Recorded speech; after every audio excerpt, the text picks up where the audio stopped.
తెలంగాణలో జరుగుతున్న అభివృద్ధిని చూసి కాంగ్రెస్ నాయకులు తమ పార్టీ అధికారంలోకి రావడం జరగదనే నిరాశతోనే పోలీసులపై నిరాధారకమైన నిందలు మోపుతున్నారని గ్రేటర్ కోఆప్షన్ సభ్యురాలు జ్యోతి శ్రీనివాస్ గౌడ్ అన్నారు. మంగళవారం అందుకు నిరసనగా ఓల్డ్ అల్వాల్ చౌరస్తాలో దిగ్విజయ్ సింగ్ శవయాత్ర నిర్వహించి దిష్టిబొమ్మను దగ్ధం చేశారు. ఈ సందర్భంగా వారు మాట్లాడుతూ ఎంతో అనుభవం ఉన్న దిగ్విజయ్ సింగ్ లాంటి నాయకులు సోషల్ మీడియాకు వేదిక చేసుకుని తెలంగాణ పోలీసులపై ముఖ్యమంత్రి కేసీఆర్ పై అసత్య చేయడం తగదని తెలిపారు. ఇవి చౌకబారి రాజకీయాలకు నిదర్శనమన్నారు. అనంతరం దిగ్విజయ్ సింగ్ శవయాత్ర నిర్వహించి దిష్టిబొమ్మను దగ్ధం చేశారు. ఈ కార్యక్రమంలో టీఆర్ఎస్ సీనియర్ నాయకులు శ్రీనివాస్ గౌడ్, వార్డ్ కమిటీ సభ్యుడు మల్లేష్ గౌడ్, బబ్లు, శ్రీకాంత్ రెడ్డి, చంద్రశేఖర్, రాజేందర్, మురళి, శివ తదితరులు పాల్గొన్నారు.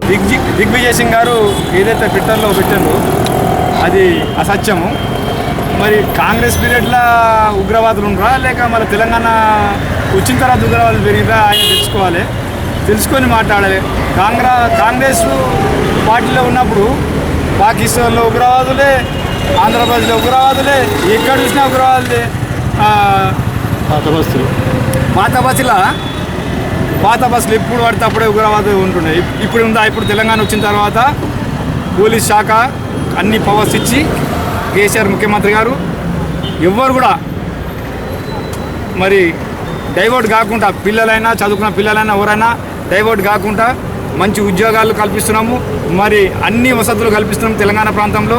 అట్లాంటప్పుడు వాళ్ళ అక్కడ పోనీకి చూపే రాదు, అక్కడ పోనీకి ఆలోచన రాదు. అట్లాంటిది మా పోలీసుల పైన, మా కేటీఆర్ పైన, మా కవిత పైన మరి కేసీఆర్ మీద అపనింద చేయడం చాలా తప్పది. వాళ్ళు ఆలోచించుకోవాల్సింది. ఈరోజు అల్వాల్ ప్రాంతంలో టీఆర్ఎస్ కార్యకర్తలందరం కలిసి కూడా ఈరోజు ఇక్కడ దిగ్విజయ్ సింగ్ దిష్టిబొమ్మను దహనం చేయడం జరిగింది. ఎందుకంటే శివయాత్ర తీసి దిష్టిబొమ్మను దహనం చేయడం జరిగింది. ఎందుకంటే మా కేసీఆర్ గారిని, మా పోలీస్ శాఖ అందరినీ కూడా అతను తన నోటికి వచ్చినట్టుగా మాట్లాడడం జరిగింది. చిన్న చూపు చూసి మా పోలీసు బలగాలు ఇక్కడ ఎంత కష్టపడుతున్నాయో మా ప్రజలందరికీ కూడా తెలుసు. దాని గురించి ఈరోజు ఇక్కడ దిష్టిబొమ్మ దహనం చేయడం జరిగింది.